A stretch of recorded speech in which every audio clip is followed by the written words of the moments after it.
Hey everybody, welcome to my RuneFest 2025 travel vlog. We're on the second channel, to BrewScape, so if you aren't subscribed and want to see more random content like this, hit that subscribe button down below. And if for some reason you found this video and aren't familiar with my main channel, BrewScape, make sure you head over there for some of the best Extreme One Chunk content you'll find on YouTube. So what you just saw in the intro was me traveling from my home airport of Denver, Colorado to the Boston Logan International Airport, where I actually got to meet up with my buddy and fellow chunker, Agile Tom. We both had flights to London that were supposed to leave roughly at the same time, so we went to the Chase Sapphire Lounge where we enjoyed some free amenities including amazing food and desserts, fantastic cocktails, and we even could have gotten massages, although we didn't have enough time for that. I'm a huge fan of going to different lounges when I travel, and really the only way that you can get into most of them is by having their respective credit card. I have the Chase Sapphire Reserve card, which provides a membership that grants me access to over 1,700 lounges and other experiences worldwide. This is not a sponsored video by any means, but if you're interested in learning more about the perks of travel credit cards, I'd highly suggest you do your own research about which one might be right for you. Although, if you happen to start at the link in the description and use my refer a friend bonus to apply to a Chase card, you get 60,000 points, which is worth up to $900 in travel. I'd also be rewarded with some bonus points on my own card, so you'd be helping me out in that way. Okay, enough with the ad that's not really an ad. My flight got delayed, so Tom's ended up leaving before mine, so he left me alone at the lounge. Finally, it was time for my flight, so let's cut to totally sober BrewScape for a live update before flying to London. Y'all, BrewScape is a little brewed up after staying in the Sapphire Lounge for a very long time. The flight has been delayed over 3.5 hours. I have been dealing with delay after delay. The shuttle that took us from one gate to the other took literally like an hour just to get me to the other location. Had to walk another 20 minutes just to see and find Agile Tom next to our gate, and then walk back to the Sapphire Lounge. And now I'm walking all the way back to the gate. It's super late. There's literally like nobody walking in this entire airport to RuneFest.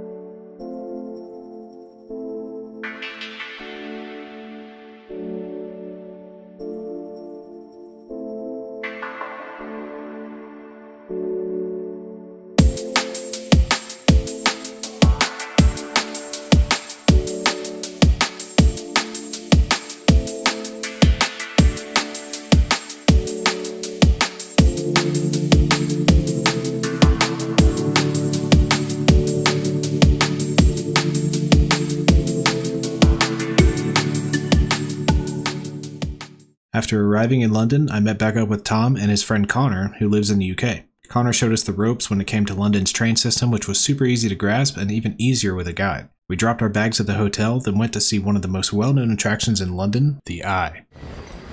What do you think about that, Tom? What? Circle, huh? Big circle. Yeah, no, I like my shapes. Yeah. I know rectangle and triangle and circle. That's a circle. Yeah. Good job, Tom. Did I mention that we stopped at a pub on the way here? Next we went to see the National Gallery building, but didn't go inside, followed by the Horse Guards Parade, which is that place where all those viral videos come from of all the guards being mad at people for getting too close to the horses. Why don't you go touch the horse, Tom? Nay! Oh, there you go, he's moving. Oh yeah, it's called rotation. Fucking perfect. Nice! Nice. I'm gonna touch those horses one chunk at a time. How big is a chunk on a horse? 64 by 64? 64 by 64. Yeah, chunk of the horse. Next, we saw this really cool memorial dedicated to the women of World War II. Then we went to see Big Benethan himself, which so happened to be near a pub, so we got another pint. After I had a bite to eat, we continued our tour, walking through St. James Park on the way to Buckingham Palace. Tom, how intoxicated are you? 7. Out of 7? Out of 10? 7. Just a 7? What's up, bro? Spike rate. Yeah. Tom, don't touch the wildlife. A new pet. My 5th beaver. Fucking guy in my chat always I got ducks. asked for the penguin pet. Stop asking me for a penguin pet. Ask Jenkins for a penguin pet. Fucking CJ. I know you, CJ. I hope CJ doesn't watch my content. He's about to get called out. CJ. He knows. About to get called the fuck out. He knows. I call him out every time. He's like, don't fucking tell me to put a penguin. You're asking the wrong person. I got no pull. That's exactly like an American squirrel. It's an American squirrel. So, you guys stole it. Tom's had one too many brewskis. Tom refuses to have food. What time is it? It is 3:08. And Tom is lit. That's sick. Yeah, it's a bit better when you get closer. You can see all the detail. Stonework. Yeah, that's nice. Who the fuck lives here? The King of England. Oh, yeah. That guy. Yeah, he's not there. His name is Agile Tom. Mr. Beast lives there. Easy, Tom. Tom still hasn't had any food. I'm over here having a coffee. He said, I'm just gonna... Literally is. Oh my god. He's right. Fucking King's got him stashed away. You know what that's useful for? Oh yeah. Anti-poison. Yeah, anti-poison. Yeah, I know. I mean, neither of us have done herb lore in years now. Who needs it, honestly? Got marching.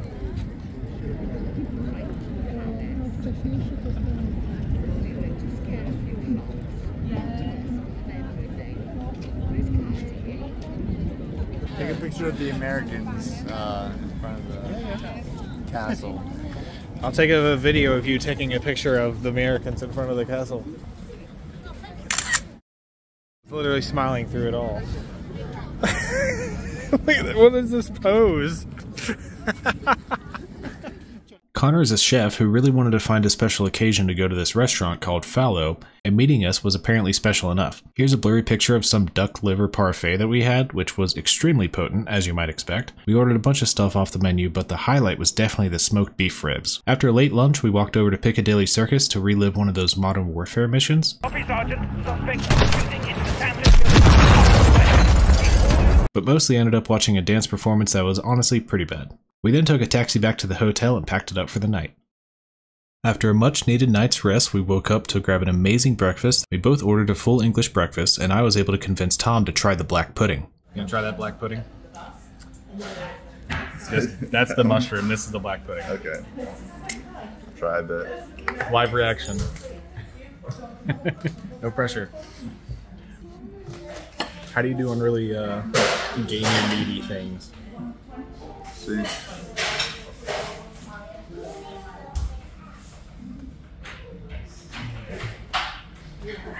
Very strong flavor. Good, honestly. Yeah, you like it?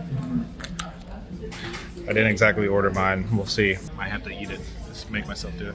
I didn't finish the whole thing, but neither did Tom. During our meal, right outside the window, we noticed this teeny tiny coffee truck that set up shop right on the sidewalk. Would you just look at it? It's so adorable right next to the regular sized box truck. Our plan for the day was to explore London as much as we could before catching a train to Birmingham, where we would be staying with a few other content creators. One of the only things Tom wanted to do in London was take one of those bus tours. I thought it would be sort of a tourist trap, but it actually ended up being really convenient and informative. Some bus companies had a human guide who interacted with the passengers, but ours only had an audio guide that played through headphones, which we quite enjoyed for a more chill experience. There are many of these hop-on, hop-off tour companies, but we went with the Top View bus and chose the Landmarks route. We didn't remain on the bus too long, since after going across and learning about the London Bridge, we passed by Aldwych, which is the area of London where the Royal Courts of Justice are, which had some amazing architecture. But then we came upon St. Paul's Cathedral. The cathedral looked amazing from a distance, so we opted to hop off. Here's some pictures of the outside of the cathedral, which stood majestically omnipresent in the center of this area of the city. Inside, the majesty of the place continued, as we could immediately tell this place had a unique story to it.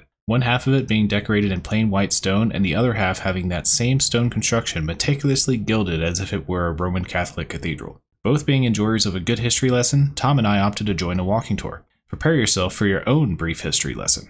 We learn that among the many stories of how the cathedral had survived events such as a failed bombing attempt in 1913 and the Blitz during World War II, the story behind the interior design was an especially interesting one. After the Great Fire of London destroyed the old St. Paul's Cathedral in 1666, the church commissioners and King Charles II wanted this new St. Paul's to better represent the Church of England, and since the Church of England had recently begun distancing themselves from Roman Catholicism, the architect behind the new cathedral was given the seemingly impossible task of make the church feel like a church but not a Roman Catholic church, but also make sure it feels traditional and welcoming to our attendees. This architect, named Sir Christopher Wren, found a few ways to make the cathedral feel different, and one of those ways was intentionally leaving the inside decorated in the stark white plain stone that you see in these pictures. He figured the plain white walls would better reflect the craftsmanship that went into many of the details of the stonework, such as all the intricate carvings all over the place that you can see here. Well, fast forward almost 200 years to the reign of Queen Victoria, who held her Diamond Jubilee at the cathedral, and soon after had been quoted saying the interior of the cathedral was, quote, most dreary, dingy, and undevotional. Being the Queen of England, she had quite a bit of pull, so artists were brought in to begin the gilding of the interior.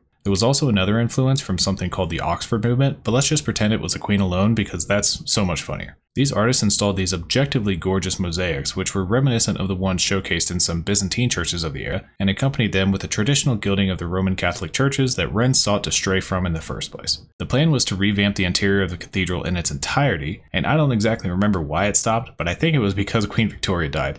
So with the unhappy queen dead, they just sort of stopped this redesign halfway through, leaving the cathedral with this sort of two personalities vibe, which I think is really cool and has an incredibly interesting story behind it. Towards the rear of the church, there's also this memorial dedicated to the 28,000 soldiers of the United States of America who lost their lives on British soil during World War II, including a book with all the names of each one of them. Behind the memorial exist 3 large stained glass windows, with panels featuring the flags of the 48 states of America that existed at the time of the war. After seeing most of everything on the main floor, we ascended the 528 steps to the top of the dome to get a breathtaking view of the city, where I took way too many pictures, which you can see here. If you ever visit, I highly recommend going to the top if you're able to, but it is an incredible trek and you will feel the burn. Below the cathedral lies the crypts, where many monuments and burials exist for various influential people throughout the cathedral's history, including its own architect, Sir Christopher Wren. On the wall above his tomb, a phrase in Latin is written, Lector si monumentum requiris circumspice. Probably pronounced that wrong, but it means, reader, if you seek his monument, look around you.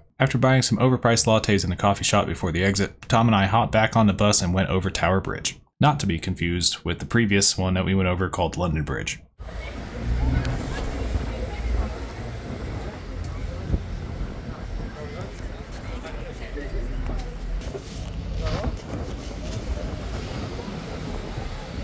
Ooh, neat.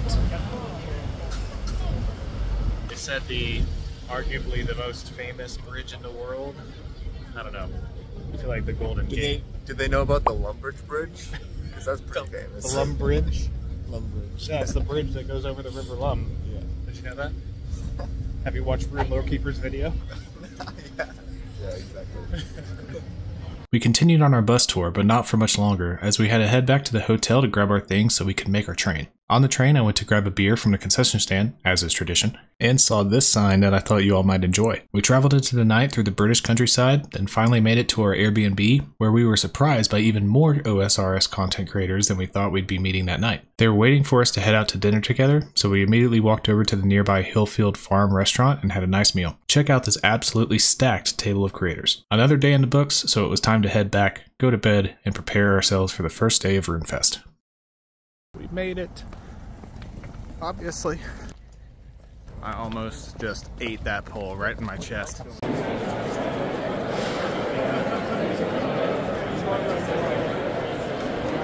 We're stuck in here with the normie tickets because we didn't get creator bands. Well, Skeldoor did.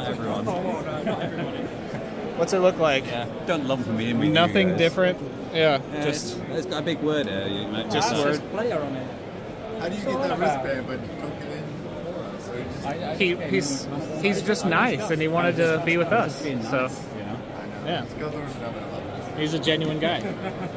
I'll actually subscribe to you now. What? No, Fray said, "Fuck you guys, go into pleb line."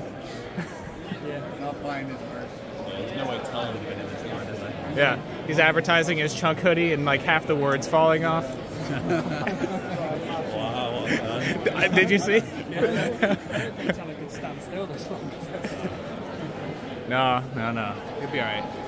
Before I play the real audio for this clip, I just want to give a huge shout out to all the JGX moderators and everybody running the event. They really made everybody feel special as we were coming in, and I just want to play this through because it was honestly a very surreal experience, and it was just a lot of fun. I actually still get chills just watching it back, so I hope you guys enjoy this. Thank you. This is sick. Woo! This is an awesome backpack. Hey. Shout out to you! Shout out to you! This is sick!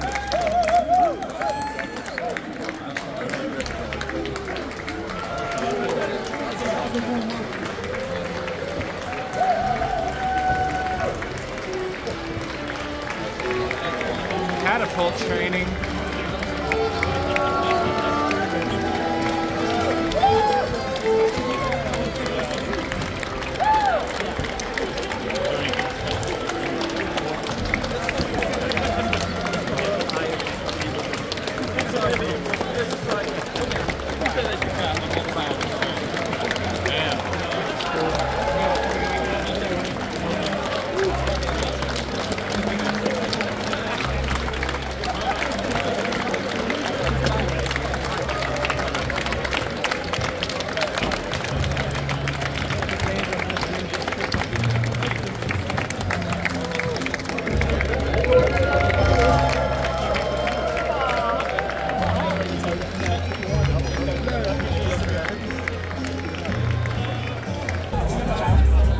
Do a bag opening. See what we got. We got a paper model. Okay. An adventurer's guide. Okay. And a nice looking A notepad. That's cool. It's very nice. Gotta take notes. Get all my sailing notes in. That's cool. I mean, this bag is awesome. With the patch. Trading cards. Oh, okay. What'd you get? You got a pack opening. Where you got to do the one to the front trick, you know. Oh, is that it? Adamant. Okay. Lobster. Diamond. Okay. Willow logs. I don't know if any of these are good. I don't know. Lobster goes hard. That's what I hear. Look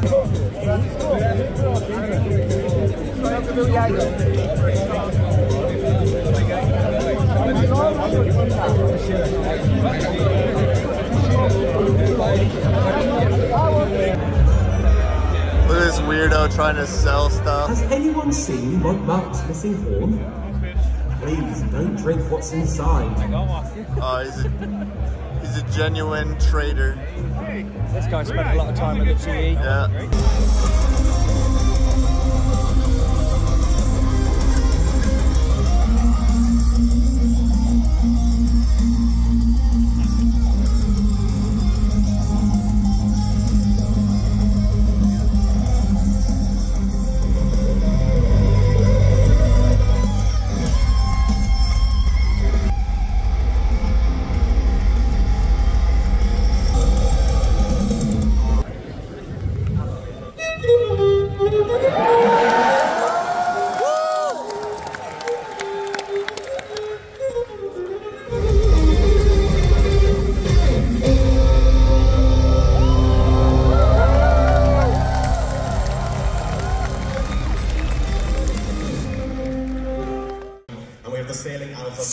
In that land area today. We really want your feedback. There's going to be a bunch of the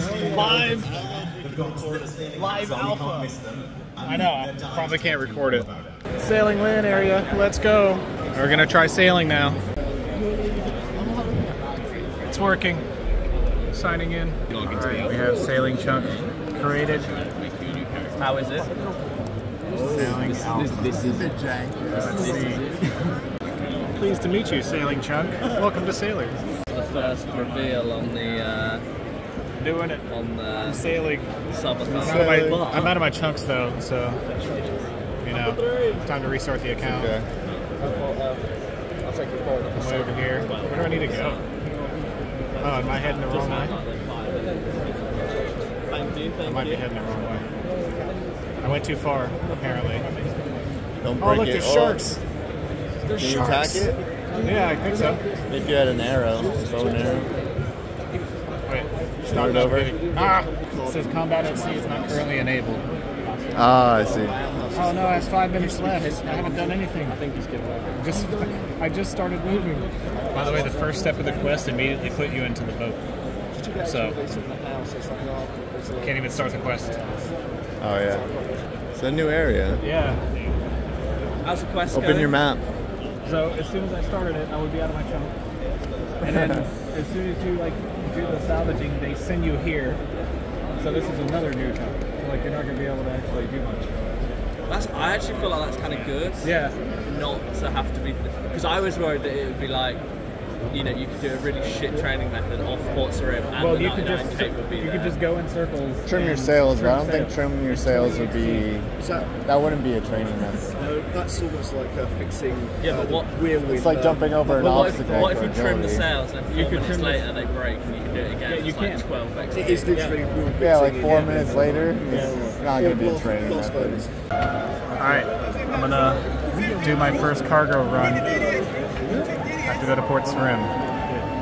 We're sailing, boys, we're sailing. We're actually sailing.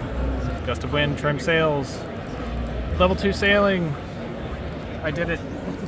I'm the first chunky cat with level 2 sailing. It should be.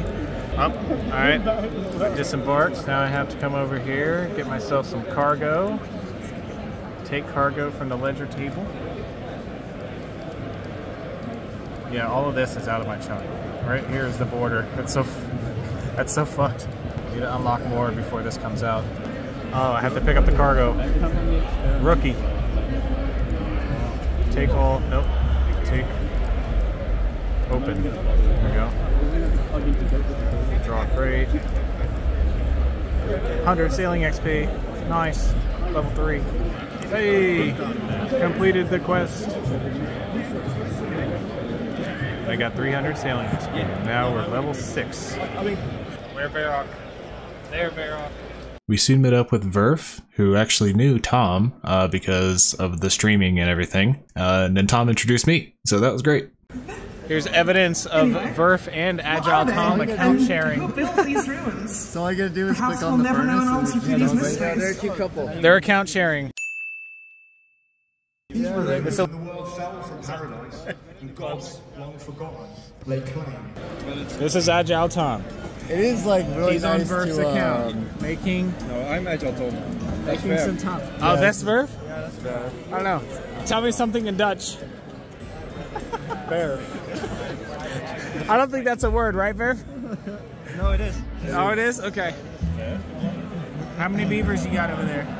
I already got him 100 logs, you know. Okay, okay. That's at least 4 beavers for me. That's at least like 12 clutching XP. What do you think about that? You're going to be a part of leagues? RS3 leagues? Give it a go. Give it a go? Yeah. Like, only takes about a week. I mean, Get the most of it. yeah. Sure. It'd be interesting. Get to see a good bit of it.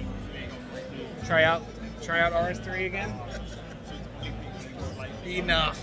I'm gonna have to cut that out. We found a guy with a twisted bow, so we drunkenly asked him if Tom could take a picture with it. Later on, after the Golden Gnomes and all the other presentations, Tom and I found Mod Ash, who was just taking a few pictures in front of this banner. And Tom walked up to him and was like, "Hey, do you mind if I get a picture?" And Ash was like, "Oh, yep, okay," and just moved out of the way so Tom could be in front of the banner. Mod Ash thought that Tom wanted to take a picture in front of the banner, just by himself. So Tom was like, "You want to be in it?" And he's like, "Oh, yeah, sure, okay." So then that's how we got this picture.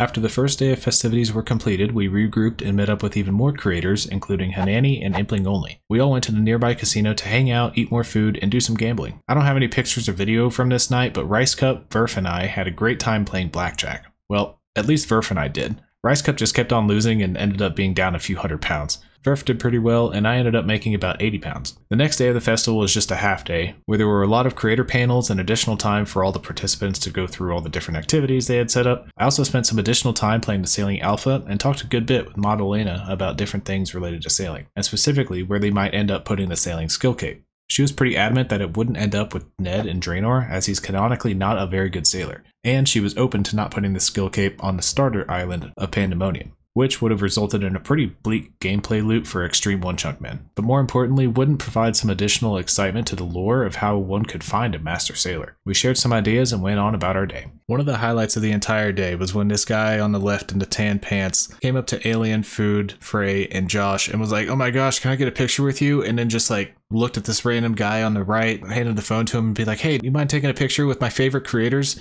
And he handed the phone to Tellacon. And I mean, the story writes itself. It really was just fantastic.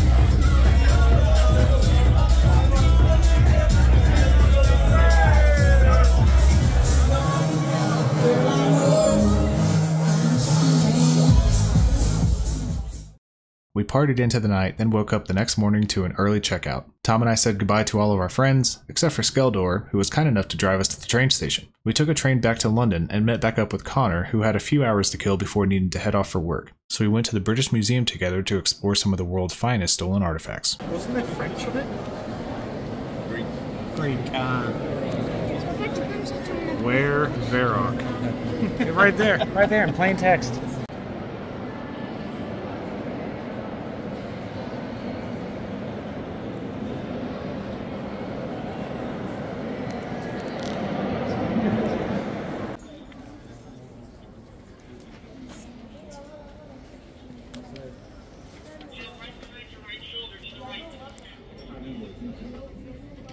After exploring the museum, Tom and I opted to do a bunch of pub hopping to kill time before meeting back up with Zayzed and Shawn for dinner. Then we headed back to the hotel for our final night stay in the UK. We got another early breakfast, then pretty much just went straight to the airport since we both had midday flights to go home. Before you watch the wrap-up edit of me flying home, I just want to give my overall opinions on RuneFest. RuneFest was an absolute blast, and I gotta say, it's been said before that we have the best community in all of gaming, and I will stand behind that notion after going to one of those events. The thing that made it so great was the people. The people at Jagex who put so much time and effort into planning this whole thing out and making it just as special as it possibly could be, especially since there was a few years gap between this one and the previous one. The players and the content creators, everybody was just so chill. There was no toxicity or anything like that going on, especially the creators. All the creators that I met were very open to just having all sorts of conversations, very down-to-earth people, and the creators that didn't want to interact with people weren't assholes about it. It seemed like they just sort of hung out in a separate area in a creator lounge, which is fine, you know. They had probably had a lot of people trying to talk to them throughout the entire RuneFest. They want to enjoy it themselves. There's plenty to enjoy. I do wish I was able to meet some of the bigger creators like Settled and Jimmy, but I did meet Framed. Although I completely fanboyed over him for some reason. I actually haven't watched one of his videos in a long time. It was awkward. But anyway, it was a lot of fun. I'm definitely going to be going back. I feel like I made some really close connections with some really cool people, and we're definitely going to get a big house next time to where a bunch of us can stay there together again. It was definitely a lot of fun. So you can expect me to be back, and maybe I'll make another travel vlog. Just let me know down in the comments if you'd like to see that next year. I'll also say before signing off, any of the content creators that you saw me mention in this video will be linked down in the description below. Go check them out. We have a huge community, a lot of videos being put out, and a lot of interesting and unique content that people are creating, and just the skill levels of some of these people is insane. So highly recommend you guys branching out, checking out other creators, and yeah, I really appreciate you watching. Enjoy this final edit.